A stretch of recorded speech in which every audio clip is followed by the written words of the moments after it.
to the wild lands of New Zealand. It has been a long adventure in the making, let me tell you. First there was a pandemic, I don't know if you guys remember that. The country was closed for about 2 years. When they finally opened back up and it was time to come on down to the land way in the south, well, a cyclone hit that messed up a few things here and there, and we'll get to that in a minute here. Typically people think of New Zealand, they think of the Lord of the Rings looking places down in the southern area of the country with the big old mountains and the rolling hills and all that. But we are up here in the north. And in fact, we are gonna try and get to the northernmost point of the North Island of New Zealand. It's a place that not many people would actually see because it is quite out of the way. Now, it is even more out of the way right now because of the cyclones. So the cyclones had quite the impact on this country. The entire country did get smacked pretty good, and as a result, a lot of road closures. If you imagine, like through California on the Pacific Coast Highway with those cliff faces right up against the road, it's a similar thing up here. But when all that rain came through, guess what happened? The land moved onto the road, destroyed a lot of the roads, and so there are a lot of road closures right now, but we are going to do our best to adventure as far north as we can. Now, believe it or not, it is March here, and that is the end of the summer here in New Zealand. So it's about the high 60s, low 70s, so as a person who's been hanging out in Hawaii a lot lately, I am a little bit chilly, but I've got my handy dandy jacket here, so we'll go ahead and get some adventuring. It actually feels pretty great out, but as you know, I can't do an adventure without some fishing, and this is one of the best places to go fishing. In fact, we've seen lots of fish out here jumping in the bay, which typically they just do that to mock me, and I never actually catch one of them, but I've been hyped up. People say that it is great fishing here, so we will do our best to try and get one. Let's get to some adventuring. So you know what they say about a fisherman with a long pole? He can stick his bait wherever he likes. This is a surf fishing pole, and this thing will wallop the bait as far out as I want it. You get a whole lot of torque when you whip this thing. It's about 15 feet long, but we're gonna go with the trusty old dead bait method. We got our weight way over here on the end of the pole, and a hook, and then we're just gonna pop some squid onto it because the squid will resist that torque. It's not gonna fly off like some measly shrimp, but we're gonna go ahead and cast it out. Hopefully we can get some fish out here. They've got trevally, they got snapper, they got gurnard, they got a whole list of really crazy fish that I've never seen before, so hopefully I can see them today. In fact, they also have squid out here. We actually got a squid lure with, so maybe if we get to an area where we can see some squid swimming around, we can give that a go.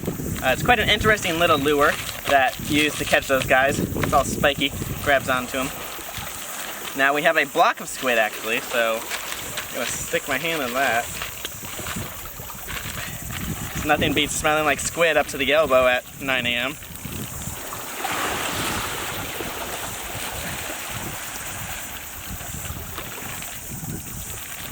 And there we go. That's how squid is born. Alright guys, we have a fish, which that took about 15 seconds.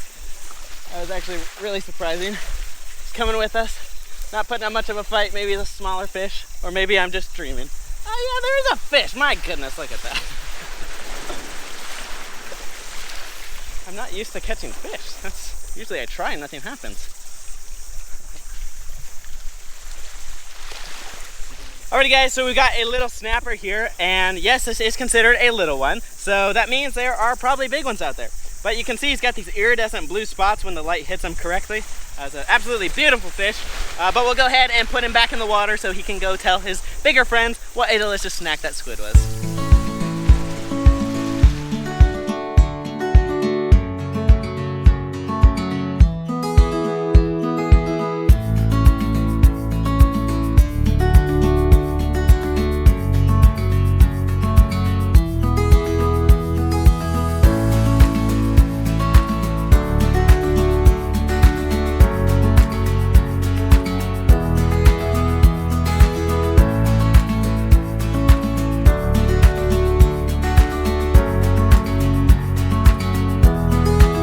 Alrighty guys, so here we have a new setup.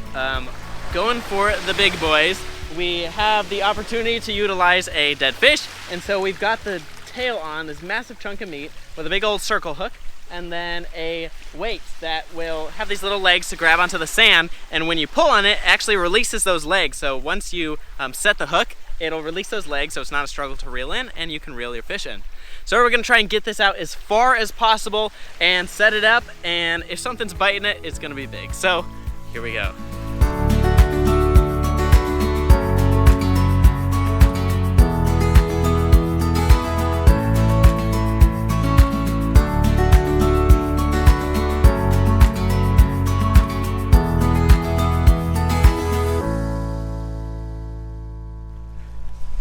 Well, you guys, we're looking for some different types of seaweed, little snacks out here, and we've got this stuff here called Neptune's necklace.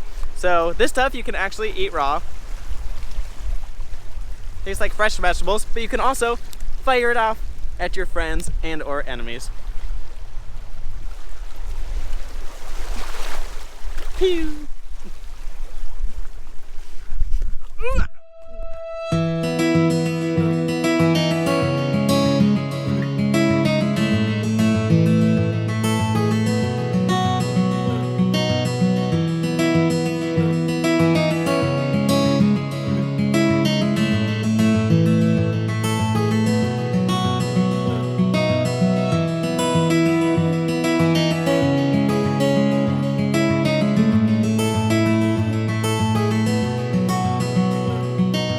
So here we have a little octopus hiding in this tide pool here, and you can see his little eyes looking around.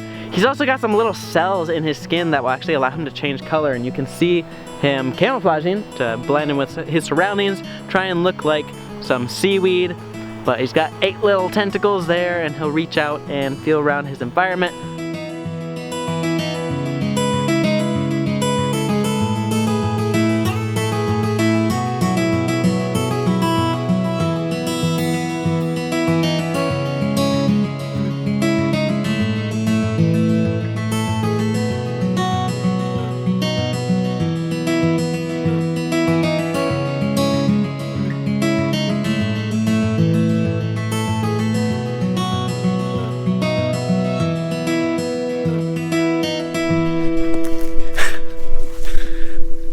You know, one really cool thing about New Zealand is that, unlike their Australian neighbors, they actually lack a lot of those dangerous little creepy crawlies. So out here in New Zealand, you aren't going to find the venomous snakes, the venomous spiders, the typical things that you would have to worry about when out adventuring. But they do have lots and lots of mosquitoes, as the mosquitoes are making it well known to me right now. I mean, I guess those guys are technically the most dangerous animal in the world, as they tend to spread a lot of disease. But nonetheless, the point that I'm getting at is that it's totally safe to walk around barefoot here, and you don't have to worry about getting nipped by something with some nasty saliva. As you can see, they've got these big old ferns here, but way down in the middle here, we've got a little freshwater creek run through. So we're gonna finagle our way down and see what there is to see.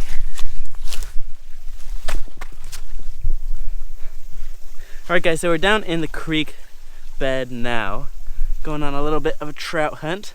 So these guys typically like to hide in little nooks and crannies because it is safe for them. These guys are quite small trout. They tend to be similar size to the type of stream that they're in, and this is a pretty small stream, so we're gonna have pretty small trout.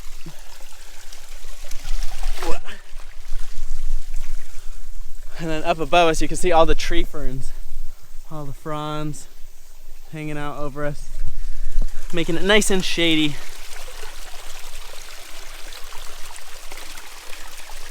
There's got to be some sort of life going on here. It's a nice little babbling brook.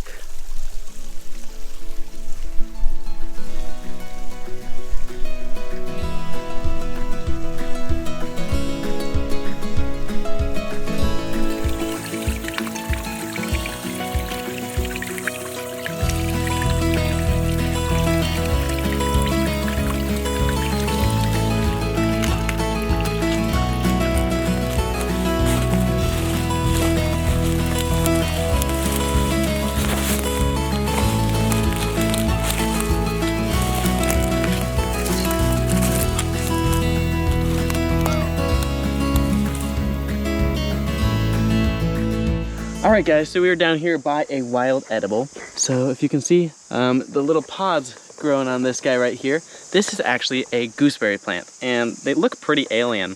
They've got these little casts around the berry, but if we peel it open, you'll see there's a little surprise inside. So there's a little yellow berry that pops out, and they kind of taste like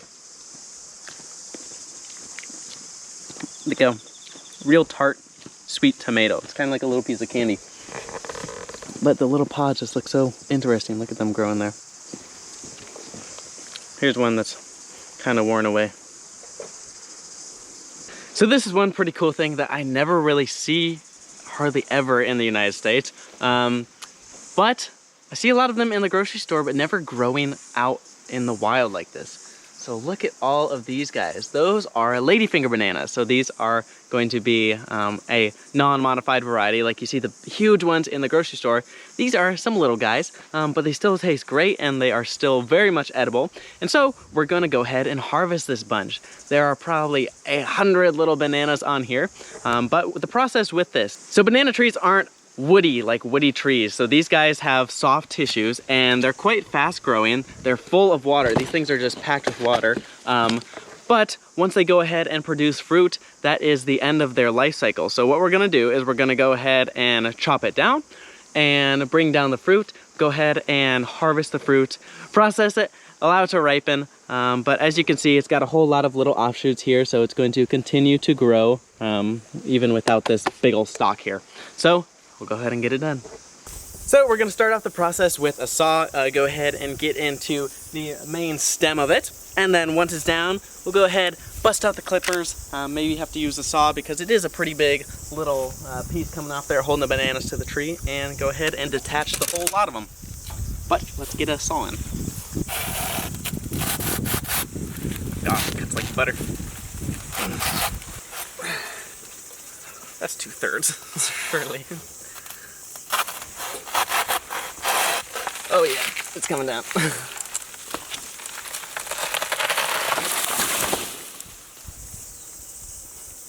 Easy as that.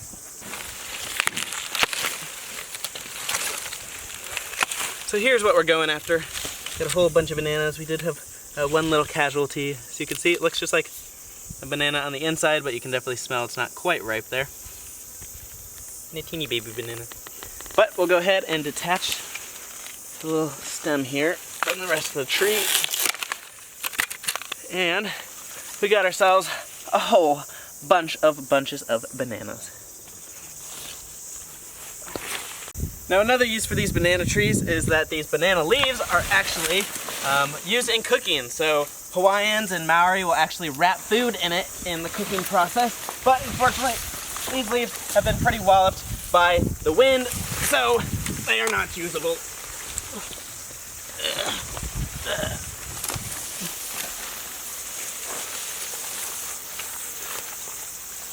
Do I look strong? Now you do.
So we are here at Lake Rotopokaka, casually known as Coca-Cola Lake. So this water is full of tannins, which leach out of things like peat moss from peat bogs and wood that gets in the water. But it gives it this really interesting coloration, drops the pH of the little aquatic system, making it a quite unique little ecosystem out here.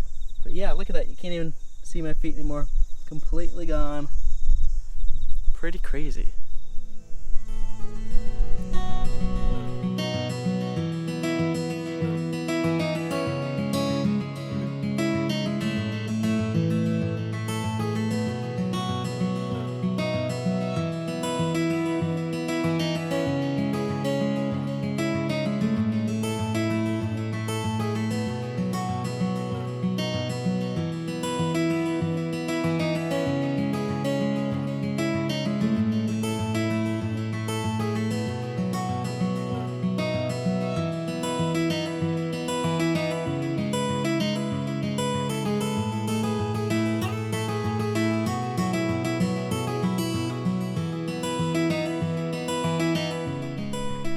Well, we've gained a bit of elevation. As you can see, the coast is all the way down there.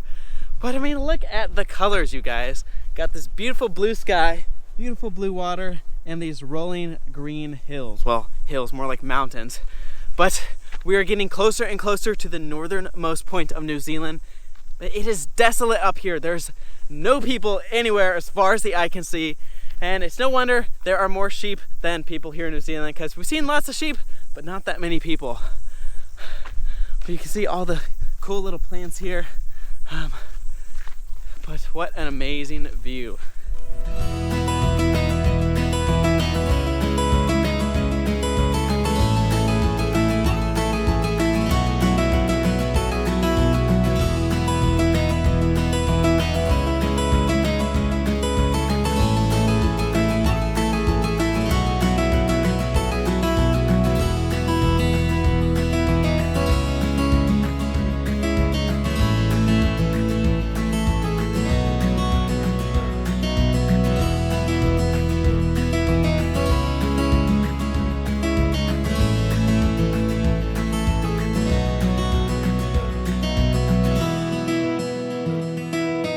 Well, you guys, we have made it to the northernmost point of the country of New Zealand. So behind me, the Tasman Sea and the Pacific Ocean are actually converging and crashing into each other.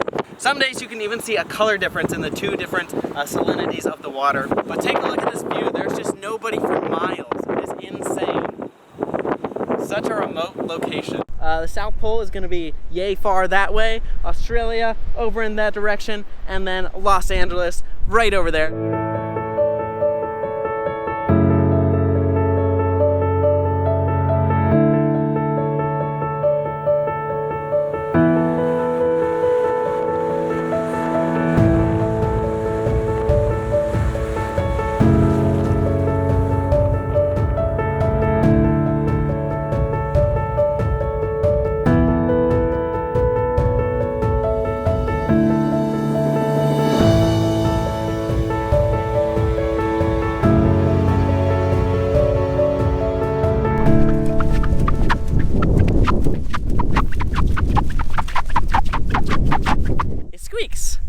Apparently it's quartz sand, and I guess quartz sand does that when it rubs together. It makes a little squeaky sound.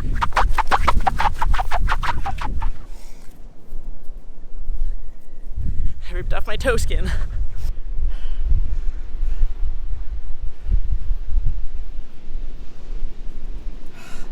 It's like powdered sugar.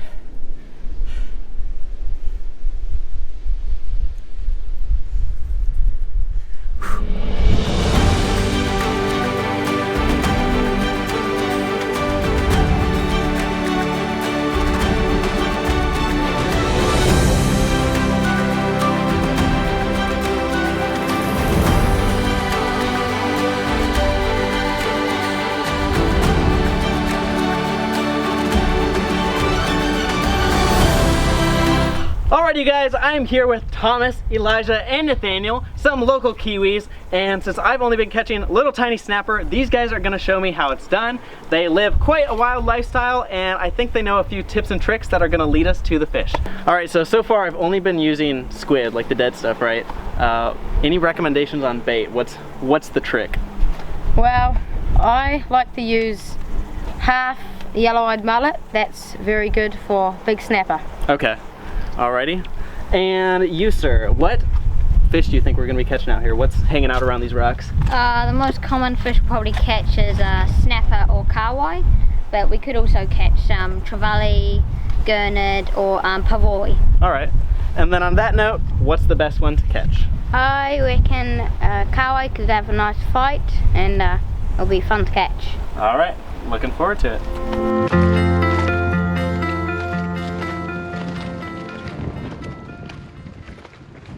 So I'm going for a snapper, and this is how I rig my bait up. So I pull the head off. I do that just so then some of the blood can come out. And I put it through the towel like that. I pull it through and put the hook right down there. And I do a half hitch around the towel. That's my bait. We're just cracking some oysters open so we can catch pavoi. Okay, that should be a good bait. Now these will fall off very easy. That should be good. I'm going to go for snapper or kawai, and I'll put the hook right for its eye. Pull that through. Get a little bit of line, then go about right in the middle of it. And you pull that hook like that, go like that, and then you cast it out. It's piper. They usually go in schools. So I'm trying to catch a fish, anything that bites. So I'm just going to copy what those guys were doing. Pop that through the eye, run it up, pop it through the back, and just like that.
I caught a crab with no bait. It was just a plain hook. Usually snapper like to take crabs, so now right through.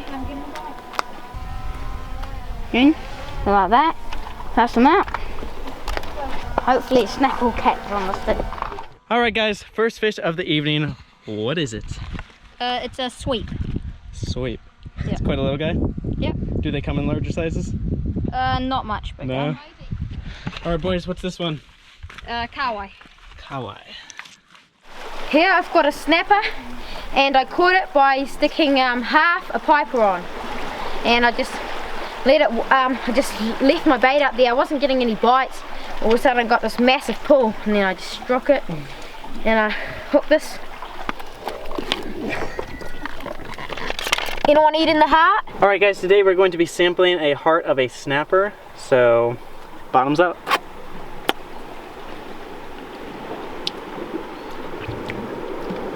Tastes like sushi. This is a kawai, and how I caught this one is I casted out a piper. I just left it there, and all of a sudden I felt something grab it, and I let it run with it. Then I striked it, and then it swallowed the hook, so that it didn't come off. So that was good. His heart should be. Ooh, there's my bait. There's a lot of bait. Yes, there's a lot of bait in there. He's been eating all the bait. Here's the wobber. There's the heart, Nathaniel. Where's that? There's the heart. Okay, I'm gonna eat the heart. Yeah, I had a trevally one the other day, didn't taste good. Not that bad. I did it again.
Daniel and I am 10, and my favourite fish to eat is trevally. Wok fishing, I like wok fishing a lot. Sometimes boat fishing, but wok fishing's better, I reckon. Believe it or not, I reckon that I was going to pass a knife to someone and I chucked it up, but it went all the way, it didn't go properly and it went all the way in the water, and I jumped in after it. Hi, my name is Elijah and I am 12, and my favourite fish to eat is gurnard. My favourite type of fishing is fishing off a boat. I like that you never know what you're going to catch, and you can always catch something new. Hey, my name is Thomas and I am 14 years old. My favourite fish is kingfish. Well, I like fishing off a kayak because I can move around without any motor, don't have to pay for any petrol, and you can get to all the good spots. There's a lot of stuff to do besides fishing. We love to build huts actually. We've built so many huts. We go down in the creeks, build dams, there's plenty of things to do. You could go hunting, you could explore, whatever you like. You could make gardens. We've got gardens at home that we've made ourselves. We've got really, really cool dams. And yeah, the other day there was all these birds in shallow, and there was all these fish working under them. And this always happens when we've got stuff to do. Like we had to do our school because we had a really busy day, and so we couldn't go where the fish are and like get any. But then there's a day that we can go, and then there'll be no fish shot in the shallows or anything. So that is sometimes annoying, but then there's good things that happen.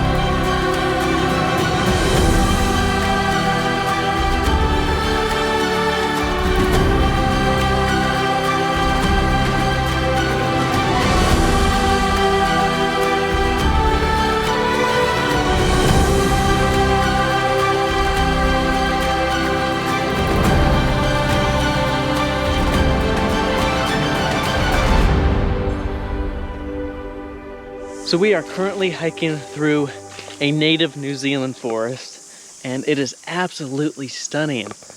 But the showstopper here are these massive trees right here. So these guys are called kauri trees, and they're like the redwoods in North America. They are just these massive trees. They're about 1,000 years old. But unfortunately, the majority of them have been cut down for lumber, for their gum, which is like their sap. But we do have a few little pockets left here in New Zealand, and this is one of them. I mean, take a look at this monster. It is absolutely huge. As we get closer, you'll get a better idea of the scale. I mean, look at that. That is at least 40 Alecs tall. I don't know. I'm not very good at measuring an Alex. But nonetheless, this is a pretty big tree. The birds are up there singing along. The cicadas are their little backup singers. Quite the chorus in the forest.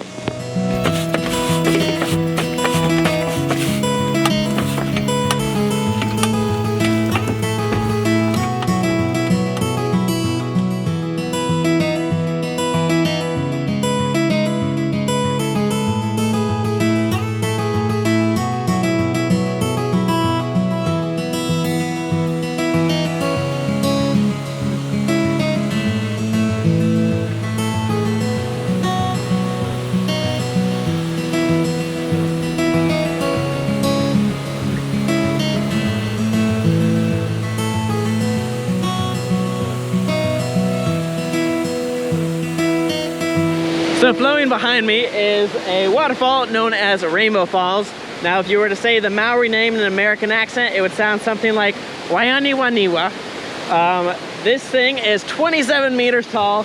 It is flowing over a layer of basalt, so that packed hard rock. But you got some trout down in there, which would be some fun fishing.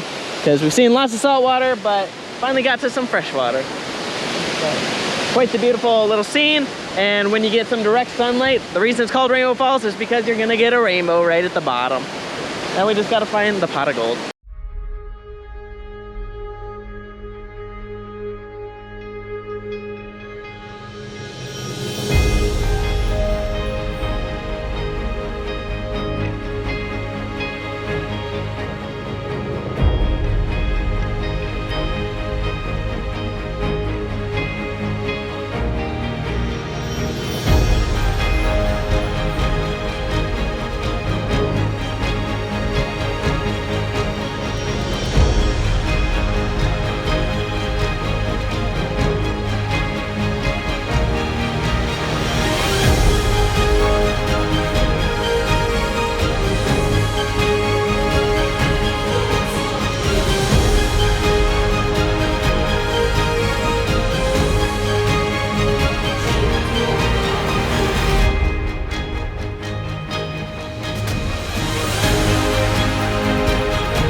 Well, you guys, considering everything that has gotten in our way, coming to the culmination that turned out to be this wild adventure, I mean, the fact that we survived is pretty impressive. I caught my first New Zealand fish, as you guys were there for.